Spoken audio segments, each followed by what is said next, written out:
Welcome to the Coastin With Quayz series, where I hit the road for a coaster-packed adventure across North America. Ride along as I conquer record-breaking roller coasters, explore new parks, and earn new coaster credits. 9 parks, 12 days, thousands of miles of thrills. This is an ultimate amusement park road trip. This is Coaster Tour North America. Coming up on this episode, I head to Six Flags Great Escape in upstate New York, where I get to ride a couple of great wooden roller coasters, both old and new, check out a really charming park, and I also ride a roller coaster that I would probably consider to be one of the worst coasters I've ever been on. All that and more.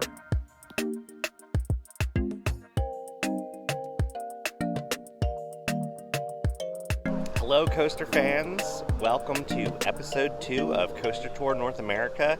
As you can see by looking at the sign, today I am in upstate New York near Lake George at Six Flags Great Escape. I am super excited for this park. This is my first time here. I've been hearing a lot of great things about this park. It's a park that I wouldn't normally get to, but because I'm doing this whole coaster tour, I was able to work it out. So before we jump into the main vlog, if you could do me a huge favor and hit the subscribe button. I'm currently working towards getting to 1,000 subscribers, and every single sub is a huge help. Plus, you can stay up to date on the entire North American coaster tour. Park is opening at 11 o'clock, which is pretty much right now, so I'm going to get on in there.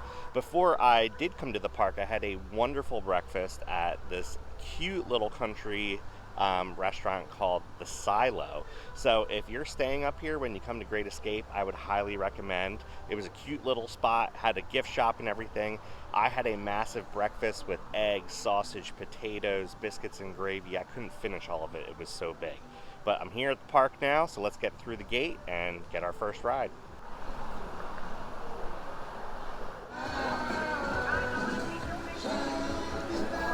Alright, first impressions of Great Escape. This place is beautiful. The landscaping is immaculate. All the detail work in the buildings is really nice. The pavers are beautiful. So I've heard great things about this park, especially from the presentation standpoint. And already it's exactly what I thought it would be. So I'm going to go up this Main Street area and see what else I can find.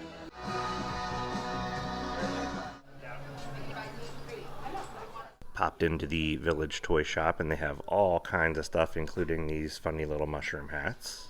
Alright, I haven't seen any rides running yet, or at least running with people on them, so I think I'm going to make my way back to Bobcat, because that's going to be like my star attraction for today, and I want to get as many rides on that as possible. This park has a sky ride. I will definitely be riding that today. These are few and far between, and I always have loved them.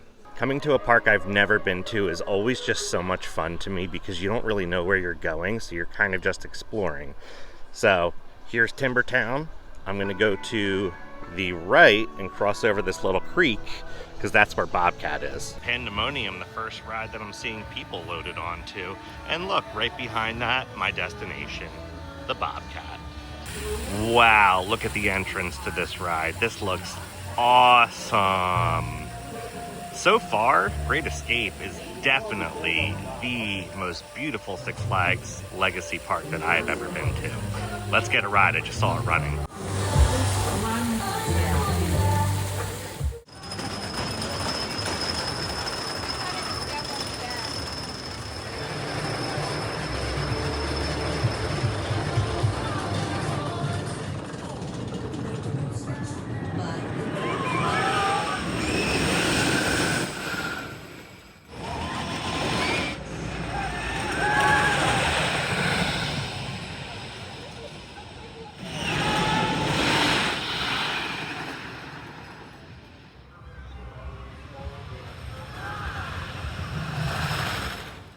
I just got 5 rides on Bobcat, and they were all pretty much walk-ons. This is an excellent ride.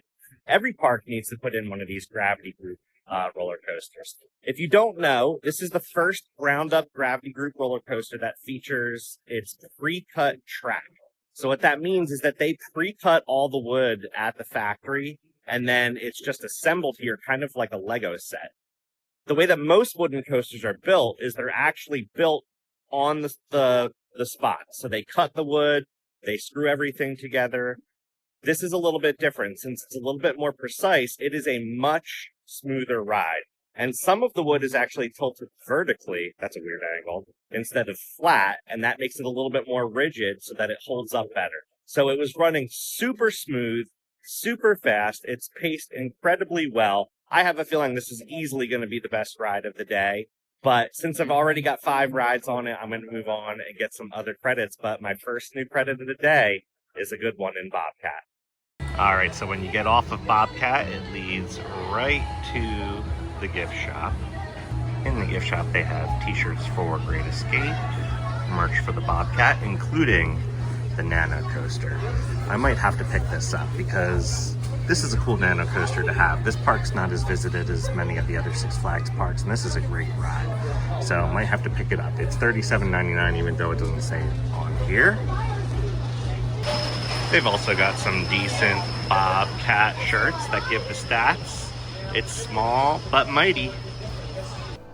So this is really cool. They still have one of the cars from the Alpine bobsled roller coaster. This is the area of the park where Bobcat now sits, and the Alpine bobsled roller coaster used to be here. So it's cool that they've preserved this little piece of history. Right past Bobcat is the entrance to Great Escape's water park, Hurricane Harbor. Now, normally I wouldn't enter this area of the park, but the park's largest roller coaster, Comet, is through here to the back of the park. So here we have a splash pad and the Tradewinds gift store, and then we're going to go straight through. This looks like the entrance to Buccaneer Beach, another splash pad area, and it looks really nice. All right, the water park is kind of like a maze of zigzagging paths, but I can see Comet back there, so I'm going to keep going until I get to it. Great Escape was like, Comet can't be the only amusement park ride in the back of this park. We got to put the Extreme Supernova as well. Well, I've made it to Comet, and there is nobody in line. This is in like the furthest reaches of the park, all the way in the back. So it's funny that nobody's in line because this is literally the biggest roller coaster in the park. I think it's got over 4,000 feet of track. So I'm going to get a few rides on it and see what it's like. Comet is an ACE roller coaster landmark. So here's the American Coaster Enthusiast placard for it.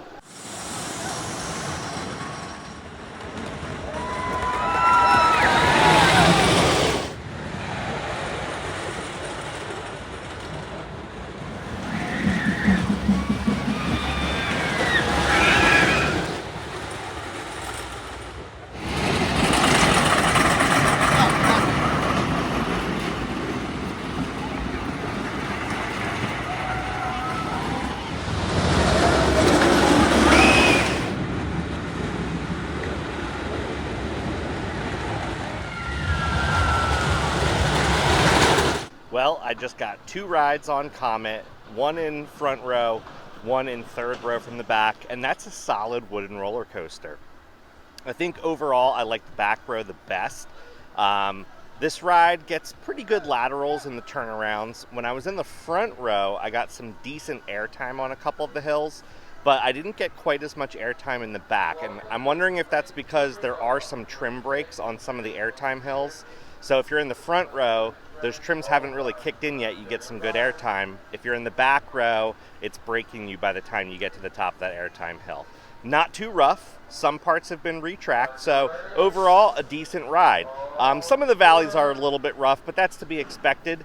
Who knows, maybe one day they'll put a little bit of GCI Titan track on this to really smooth it out, and then that could be a pretty solid ride. Since Comet is in the very back of the park, I'm going to make my way back towards the front and try to get on some other coasters because I still have a couple more credits to get. Now, according to the app, one of the roller coasters, I forget which one, I think it's the Mine Car roller coaster, I forget what that's called, I'll have to look it up. That is closed, so I might not be able to get that credit today, which is going to be unfortunate.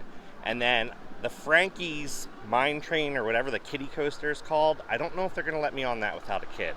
So I might only be able to get 4 new credits today, but we'll see what happens. During episode 1 of the Coaster Tour North America at Six Flags New England, I said this. this is actually not the only Vekoma boomerang that I will be on in Coastin Tour North America. Not only did I say that Flashback at Six Flags New England wasn't going to be the only Vekoma boomerang that I ride, this one today at Great Escape is also called Flashback. So, same ride, same name. I wonder if it'll be any different. Let's find out. The cue for Flashback is this beautiful textured concrete that looks like brick in this nice stone wall. Very nice. 3, 2, 1, here we go.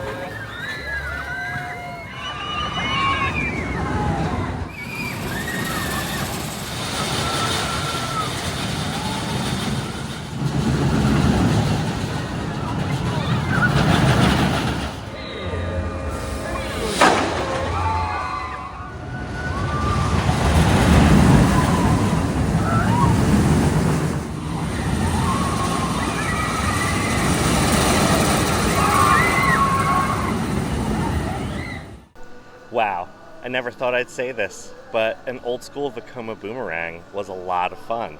So, a couple of things to note. This version of the Vekoma boomerang has the new Vekoma trains with the soft vest restraints, and it gets rid of all headbanging. So it makes the ride so much more enjoyable. So I really liked it. I might get another ride on it later, but for now, I'm just gonna stick with one ride. Also, Flashback looks like it was recently renovated. So let me know in the comments, did this used to be themed to Flash from the DC characters? But I love the color scheme on it with the cream supports and the teal track.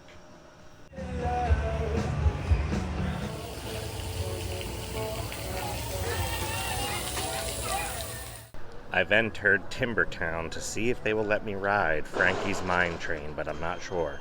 So let's see. Timbertown is really cute. It's nice to see a Six Flags park that doesn't just have Looney Tunes or DC as the kids area, so that's nice.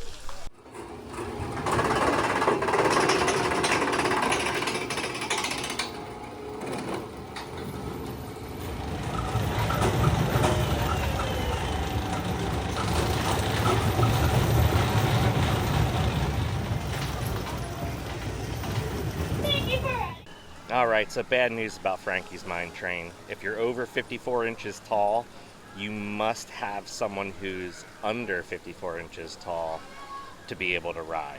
So if I brought my nephews here, I'd be able to do it, but can't do it on my own.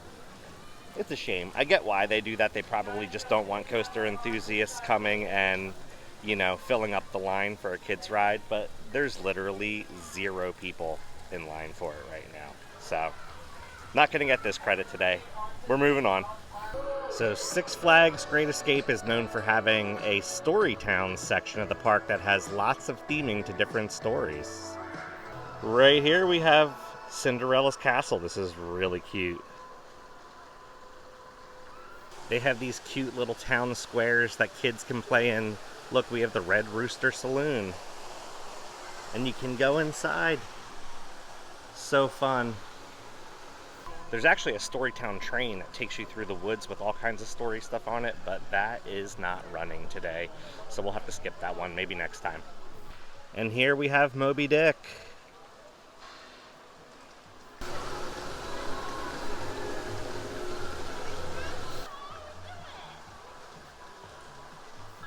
Alright, the main reason for my trek through Storytown is to get to the Canyon Blaster. And I don't see it running. Let's get a closer look.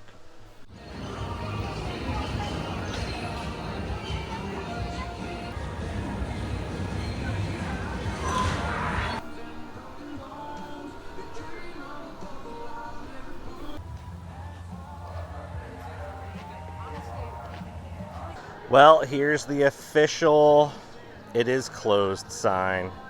It says it will be coming back in a couple of weeks. They're doing refurbishments. Well, that stinks. So I don't know the next time I'm going to be back here up at Great Escape, but hopefully next time I can get on this ride. One interesting thing about the Canyon Blaster is that it features 2 different kinds of track. You can actually see the thick supports here, and then if I move up, These supports are a little bit thinner on the track. Alright, I'm too old to go on Frankie. The Canyon Blaster shut down. That means the only ride left today, Steamin' Demon. Many people's favorite roller coaster here at Great Escape.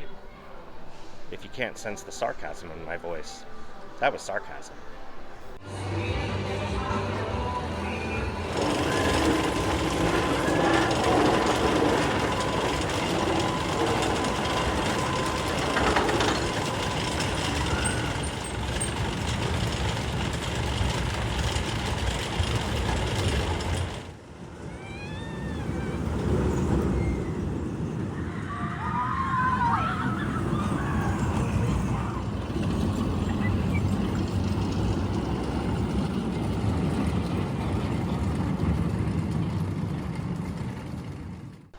That was one ride on Steamin' Demon, and that's going to be the only ride on Steamin' Demon, just to get the credit.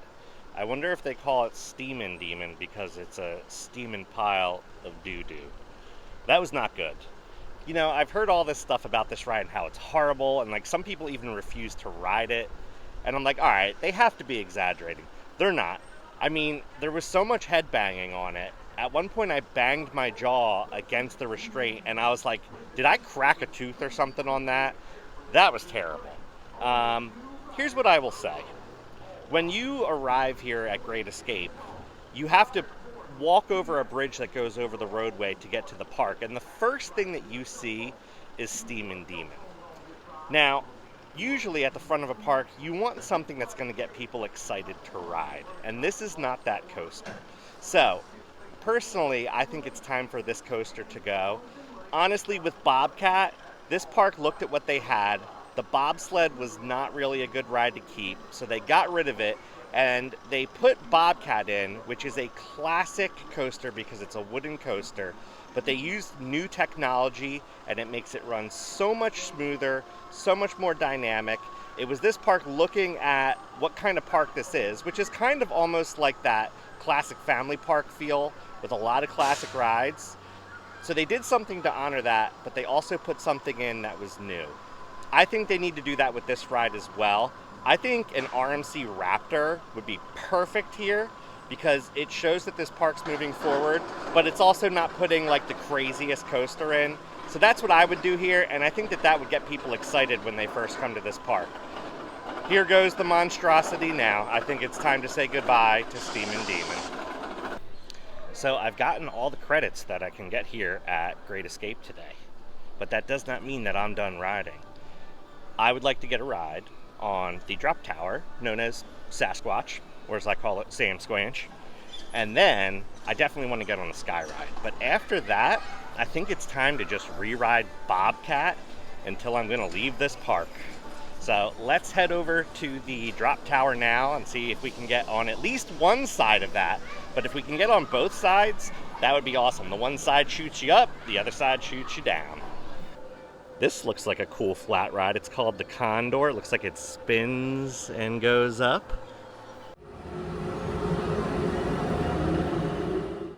I thought about riding Condor on my way to the drop tower, but it's just a little too spinny for me.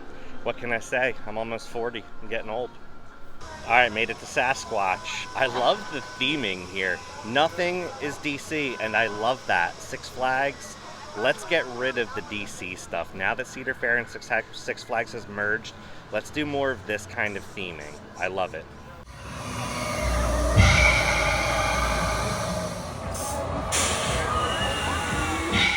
Made it to the Sky Ride, but before I did, I got my rides on Sasquatch. Went on both sides, once up, once down.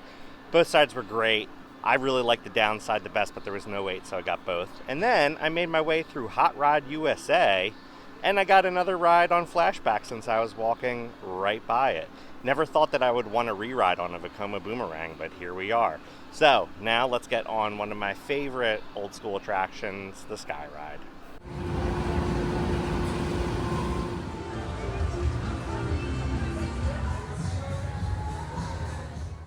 Well, the Sky Ride was a lot of fun. It took like 22 minutes to go all the way around. So great, relaxing ride. It was a nice little way to kind of change the pace a little bit.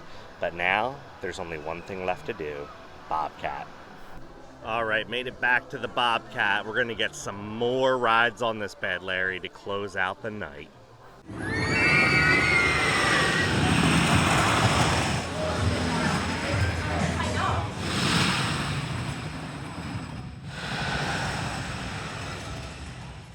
Well, I got a bunch more rides on Bobcat, at least 3 or 4. I've been on every row of this ride. It is awesome. Every park needs to put one of these in. Every row is great because Gravity Group trains are so short that no matter which row you're in, you get a really good ride. I think the back is a little bit punchier, especially going down the first drop, so that's probably what I prefer on this. The airtime is great throughout. In fact, my favorite part of the ride is probably the ejector airtime hill at pretty much the midpoint of the ride, because you're banked to the right and then you level out and go upward to get crazy airtime, and then immediately bank to the right again and get laterals. So great moment of the ride. Pretty much every moment of the ride is great.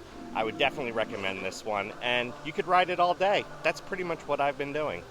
Well, I've made it back to the Six Flags Great Escape gate to end my day here. You know, when I reflect on the day that I had here today, I don't even know where to start because I absolutely adored this park. I guess I'll start with Bobcat. I did buy the Nano Coaster because I felt like I needed to get something from Bobcat. That ride was amazing. I've talked about that the whole day. I love this park because this park has an old school family feel, and a lot of parks don't have that anymore. Instead of just taking out old rides and putting in something huge and new, they think about what fits at this park. My sunscreen's running. And I feel like that's what they're doing when not only they replace rides, like with Bobcat, they thought about what would fit here instead of just putting something huge. But also with renovating and fixing up. You know, something like Flashback could have been removed, but they decided to keep it. So they put new trains with better restraints on it. They've repainted it. They've made it look nice.